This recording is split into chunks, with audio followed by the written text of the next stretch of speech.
안녕하십니까. 경기도 인재개발원에 근무하는 김준기입니다. 공문서 18번째 시간입니다. 오늘은 간이 기한문으로 일반적으로 사용하는 일반 기한문과 달리 내부적으로 결제하는 문서에 한하여 사용하는 기한문에 대하여 알아보겠습니다.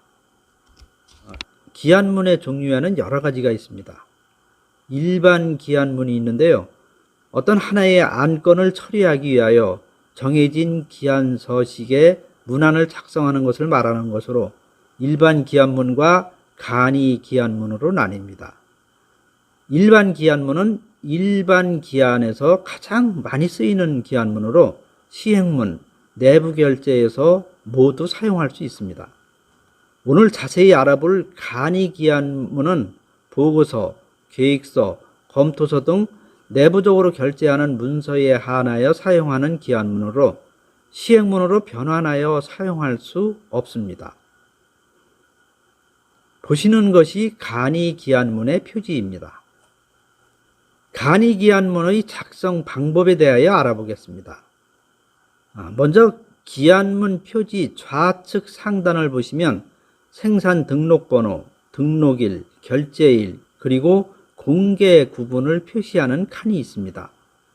생산 등록번호는 처리과명과 연도별 일련번호를 붙임표로 이어 적습니다.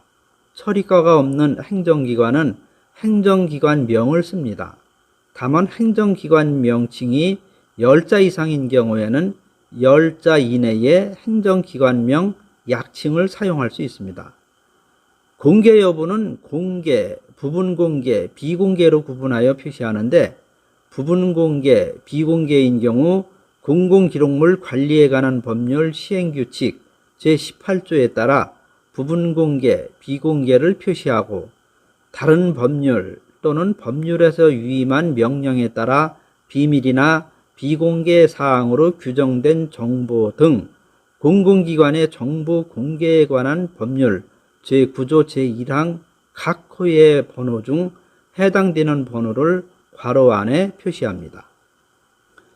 우측 상단에는 기한자, 검토자, 협조자, 결재권자 등 직위, 직급을 표시합니다. 직위가 있는 경우에는 직위를, 직위가 없는 경우에는 9급, 8급 등 직급을 표시합니다.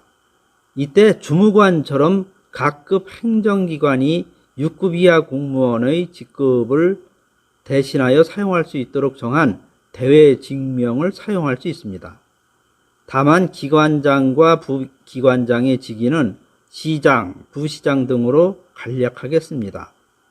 발의자, 보고자 표시는 해당 직위, 직급의 앞 또는 위에 표시하되 보고자는 직접 결재권자에게 보고하는 경우에만 표시하며 전자결제 시에는 생략합니다. 결재권이 이임된 사항을 전결하는 경우에는 전결하는 사람의 서명란에 전결 표시를 한 후 서명하되 서명하지 아니하는 사람의 서명란은 설치하지 않습니다. 예를 들어 보시는 바와 같이 국장 전결인 경우 국장란까지 설치하고 국장란에 전결 표시를 하며 부단체장, 단체장 등 국장 이상의 결재란은 설치하지 않습니다. 대결 문서는 부단체장의 경우에서처럼 부단체장란에 대결 표시를 하고 서명합니다. 흔히 전대결이라고 하는데요. 위임 전결 사항을 대결하는 경우에는 전결권자의 서명란에 전결 표시를 하고 대결하는 사람의 서명란에 대결 표시를 하여 대결자만 서명합니다. 이때에도 전결 표시 이상의 상급자 서명란은 설치하지 않습니다. 서명란의 서명자 수는 결재, 전결 등 필요한 수에 맞추어 조정합니다. 보통 상급자 등 결재권자는 보고서의 전체 내용을 자세히 읽어보고 결재하는 경우가 드뭅니다. 따라서 간이 기한문의 중간 부분을 활용하여 보고 근거나 보고 내용을 요약하여 문서를 만드는 것이 바람직합니다. 이것으로 18번째 간이 기한문에 대한 강의를 마치겠습니다.